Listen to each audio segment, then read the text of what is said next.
Pemirsa, Komnas HAM telah memeriksa Ferdi Sambo dalam pembunuhan Brigadir Joshua di Makobrimob. Usai pemeriksaan, Komnas HAM menyampaikan Ferdi Sambo akui telah merencanakan pembunuhan terhadap Brigadir Joshua.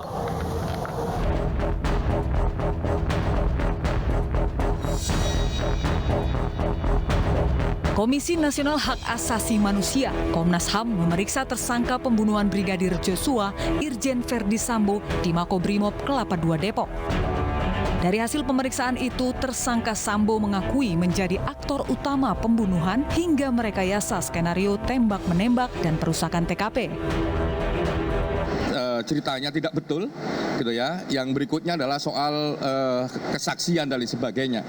Nah itu kita konfirmasi dan Pak Sambo mengakui bahwa dia yang menjadi orang yang bertanggung jawab untuk membuat cerita itu semua. Melalui kuasa hukumnya, Ferdi Sambo meminta maaf kepada institusi Polri dan masyarakat karena telah membuat informasi tidak benar dan menimbulkan polemik. Sambo mengaku akan patuh dan mengikuti proses hukum yang berlaku. Saya akan patuh pada setiap proses hukum saat ini yang sedang berjalan. Dan nantinya di pengadilan akan saya pertanggungjawabkan. Meski Ferdi Sambo mengaku telah merekayasa pembunuhan Brigadir Joshua, namun demikian Polri belum mengungkap motif pembunuhan tersebut karena alasan menjaga perasaan keluarga Irjen Ferdi Sambo. Berubahnya kesaksian Barada Richard Eliezer di kasus kematian Brigadir Joshua membuat Komnas HAM akan memeriksa ulang para ajudan Ferdi Sambo. Sebelumnya 7 ajudan Sambo telah diperiksa Komnas HAM pada 26 Juli 2022 yang lalu. Pemeriksaan berlangsung secara tertutup dan terpisah. Belakangan diketahui pengakuan Bribka RR yang bersembunyi di belakang kulkas saat kejadian terbantahkan dengan dinyatakannya RR sebagai tersangka. Sementara itu, Komnas HAM memeriksa hasil uji balistik tim Puslap 4 Polri. Komisioner Komnas HAM BK Ulung Hapsara menjelaskan pemeriksaan meliputi rekaman CCTV, telepon genggam, dan residu peluru. Terus yang lain adalah juga keterangan terkait balistik. Jadi peluru, jumlah peluru yang sudah diperiksa di lab, terus kemudian senjata yang digunakan, yang sudah diserahkan dari penyidik.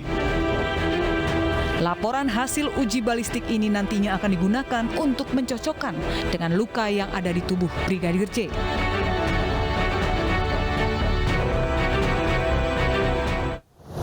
Pemirsa, kasus pembunuhan Brigadir Joshua terus menyita perhatian publik. Selain motif yang masih menjadi misteri, publik juga menyoroti rekayasa kasus baku tembak yang dirancang Irjen Ferdi Sambo.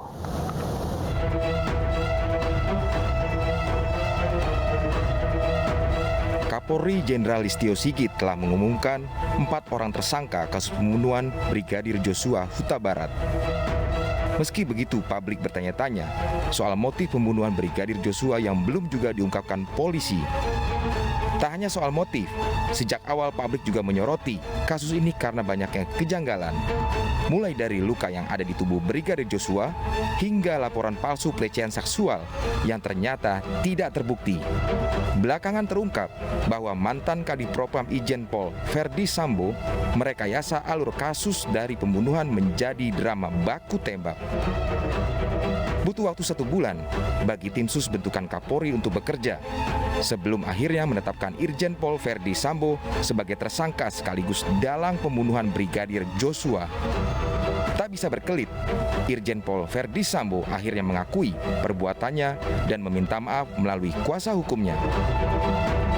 Izinkan saya sebagai manusia yang tidak lepas dari kehilafan secara tulus meminta maaf dan memohon maaf sebesar-besarnya khususnya kepada rekan sejawat Polri beserta keluarga serta masyarakat luas yang terdampak akibat perbuatan saya yang memberikan informasi yang tidak benar.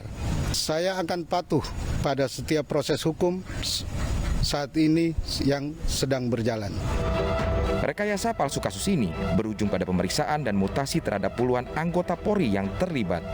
Sementara publik bertanya-tanya, apa motif dibalik pembunuhan Brigadir Joshua? Tim Liputan, iNews melaporkan.